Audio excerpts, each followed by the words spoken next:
வணக்கம் நேயர்களே. இன்றைய நிகழ்ச்சியில் நாம் காணவிருக்கும் காவிய தலைவர் டாக்டர் கலைஞர் அவர்கள்.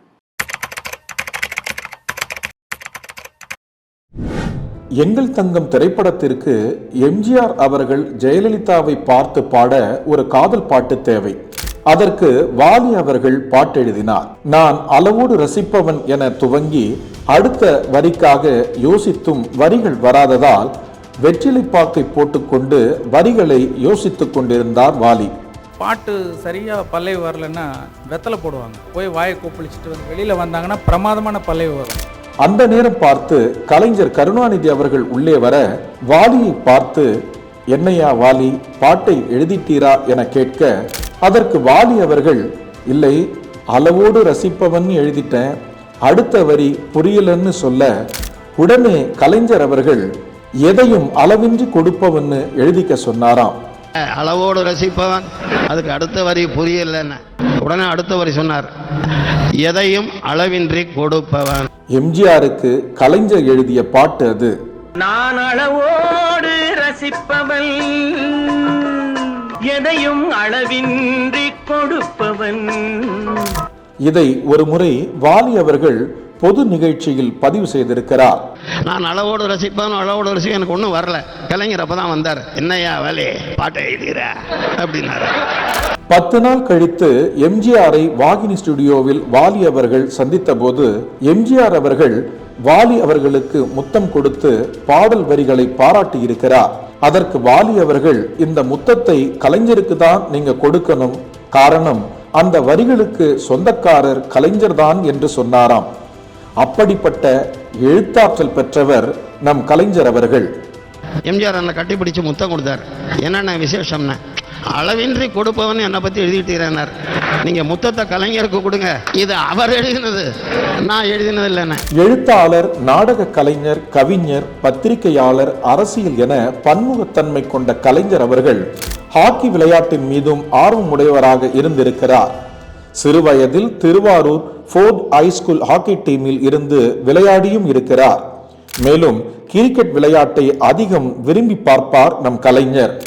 அறிஞர் அண்ணா அவர்களுடன் சேர்ந்து வளர்ந்து அவர் விட்ட இடத்திலிருந்து தொட்டு வளர்ந்த மாபெரும் தலைவர்தான் கலைஞர் கருணாநிதி அவர்கள். உன் கண்ணொளியின் கதகதப்பில் வளர்ந்தோமே, எம் கண்ணெல்லாம் குளமாக ஏன் மாற்றிவிட்டாய். தந்தை பெரியார் என்கின்ற பெருந்தலைவரின் சமூக சீர்திருத்த கருத்துக்கள், மனமாற்றம், சமுதாய மாற்றம், மொழி பாதுகாப்பு ஆகியவற்றின் மிகப்பெரிய படைகலனாக கலைஞர் அவர்கள் உருவெடுத்தார்.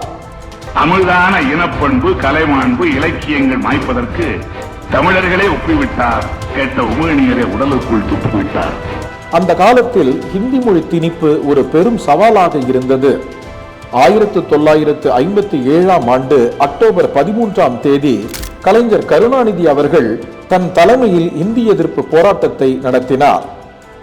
கள்ளக்குடியில் இருக்கும் ரயில் தண்டவாளத்தில் தன் தலையை வைத்து இவர் நடத்திய போராட்டம் அரசியலில் இவருக்கு மிகப்பெரிய அங்கீகாரத்தை பெற்று தந்தது. உயிரான தமிழே, உலகில் உயர்வான மொழியே, உன்னை போற்றி புகழ்வதன்றி வேறுபணி எனக்கிலேயே. அறிஞர் அண்ணாவின் ஒட்டுமொத்த உருவமாக கலைஞர் திகழ்ந்தார். 1967ஆம் ஆண்டில் திமுக ஆட்சியை பிடித்த பின்னர் பேரறிஞர் அண்ணா அவர்கள் தலைமையில் அமைக்கப்பட்ட அமைச்சரவையில் கலைஞர் அவர்கள் பொதுப்பணித்துறை அமைச்சராக பதவி வகித்தார்.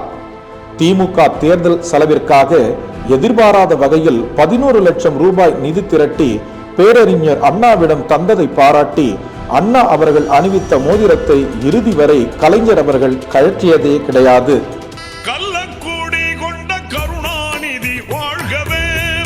இந்தியாவின் தலை சிறந்த அரசியல்வாதிகளில் ஒருவராகவும் கலைஞர் போற்றப்பட்டார்.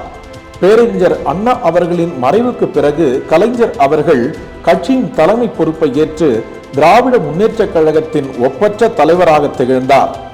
திராவிட முன்னேற்ற கழகத்தின் தலைவராக 50 ஆண்டு காலம் அப்பதவியை தொடர்ந்து வகித்து தொண்டர்களுக்கு வழிகாட்டியாக இருந்தார் டாக்டர் கலைஞர் அவர்கள். கலைஞர் கருணாநிதி அவர்கள் 13 முறை தமிழக சட்டப்பேரவை தேர்தலில் போட்டியிட்டார். அவர் போட்டியிட்ட அனைத்து சட்டமன்ற தேர்தல்களிலும் மக்களால் சட்டமன்ற உறுப்பினராக தேர்ந்தெடுக்கப்பட்டார்.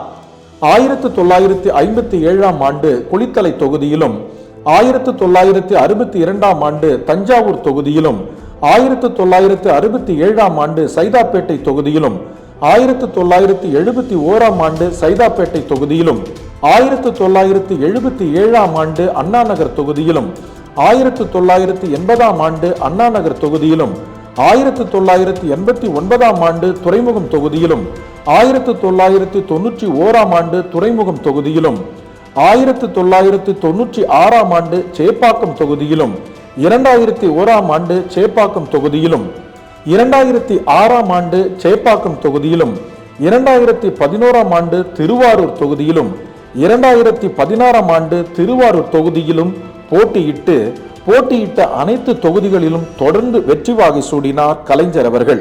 5 முறை தமிழக முதலமைச்சராகவும் பொறுப்பேற்று பணியாற்றினார் கலைஞர் கருணாநிதி அவர்கள். 60 ஆண்டுகளுக்கு மேலாக தமிழக சட்டமன்ற உறுப்பினராக பணியாற்றினார் கலைஞர். கலைஞர் கருணாநிதி அவர்கள் செய்தியாளர்களுக்கு பதிலளிக்க தயங்கியதே இல்லை. ஒரு முறை செய்தியாளர்கள் சந்திப்பில் ஆண்டவனை ஏற்றுக்கொள்கிறீர்களா என்று செய்தியாளர்கள் கேட்டதற்கு அவர், அது பிரச்சனை இல்லை, ஆண்டவன் நம்மை ஏற்றுக்கொள்கிறாரா என்பதை தான் பார்க்க வேண்டும் என்று உடனுக்குடன் பதிலளிக்கும் வல்லமை படைத்தவர் கலைஞர் அவர்கள். கடற்கரை மணலில் உட்கார்ந்து காற்று வாங்கியபடி பேசுவது கலைஞர் அவர்களுக்கு மிகவும் பிடிக்கும். மேலும் கலைஞர் அவர்களுக்கு சங்குமார் லுங்கிகள் அணிவது பிடித்த ஒன்று. கலைஞர் அவர்களுக்கு பிடித்த தமிழ் காப்பியம் சிலப்பதிகாரம், அதேபோல் பிடித்த புராணம் மகாபாரதம். எப்போதும் அவர் மேஜையில் வைத்திருப்பது திருக்குறள். தனிமை அவருக்கு பிடிக்காது. தான் முதலமைச்சராக பொறுப்பேற்ற காலத்தில் பல்வேறு நலத்திட்டங்களை கொண்டு வந்தார் கலைஞர் அவர்கள். மனிதர்களை மனிதனே இழுத்துச் செல்லும் வகையிலான சைக்கிள் ரிக்ஷாக்கள் அப்பொழுது அதிக அளவில் இருந்தன. அது சுயமரியாதைக்கு இழுக்கு என்பதால் அந்த நிலையை மாற்றி அவற்றிற்கு பதிலாக சைக்கிள் ரிக்ஷாக்களை கொண்டு வந்தார் கலைஞர். குடிசைகளில் வாழ்வோருக்கு நிரந்தர வீடுகள் கட்டித்தருவதற்காக குடிசை மாற்று வாரியம் என்ற அமைப்பை உருவாக்கினார் கலைஞர் அவர்கள். சுதந்திர தினம், குடியரசு தினம் ஆகிய நாட்களில் மாநில ஆளுநர்களே தேசிய கொடியை ஏற்றும் உரிமை உடையவர்களாக இருந்தனர். மாநிலங்களில் மக்களால் தேர்ந்தெடுக்கப்பட்ட அரசுக்கு தலைமை வகிக்கும் முதல்வர்களுக்கு கொடியேற்றும் உரிமை வழங்கப்பட வேண்டும் என்று குரல் கொடுத்தவர் கலைஞர் அவர்கள். இதனால் 1972ஆம் ஆண்டு சுதந்திரத்தின் வெள்ளி விழாவையொட்டி இந்தியாவின் அனைத்து மாநிலங்களிலும் சுதந்திர தினத்தில் அந்தந்த மாநில முதல்வர்கள் தலைமைச் செயலகத்தில் கொடியேற்றுவதற்கு மத்திய அரசு அனுமதி அளித்தது. இந்த உரிமையை பெற்றுத் தந்தவர் கலைஞர் ஆவார். அரசு நிகழ்ச்சிகளில் தொடக்கத்தில் தமிழ்த்தாய் வாழ்த்து, பார்வையற்றோர்களுக்கு அறுவை சிகிச்சை செய்து கண்ணாடிகள் வழங்கும் கண்ணொளி திட்டம், கோவையில் வேளாண் பல்கலைக்கழகம், உயர் படிப்பு வரை மாணவர்களுக்கு இலவச கல்வி, விதவைகள் மறுமணத்திற்கு நிதி உதவி, கலப்பு மன தம்பதியினருக்கு ஊக்கத்தொகை, உழவர் சந்தை, பெண்களுக்கு சொத்தில் சமபங்கு உண்டு என்ற சட்டத்தையும் கொண்டு வந்தவர் கலைஞர் ஆவார். இந்திய அளவில் மிகப்பெரிய அரசியல் ஆளுமையாக திகழ்ந்தார் காவிய தலைவர் டாக்டர் கலைஞர் அவர்கள். காலத்தை வென்ற காவிய தலைவர் டாக்டர் கலைஞர் தொடரும்.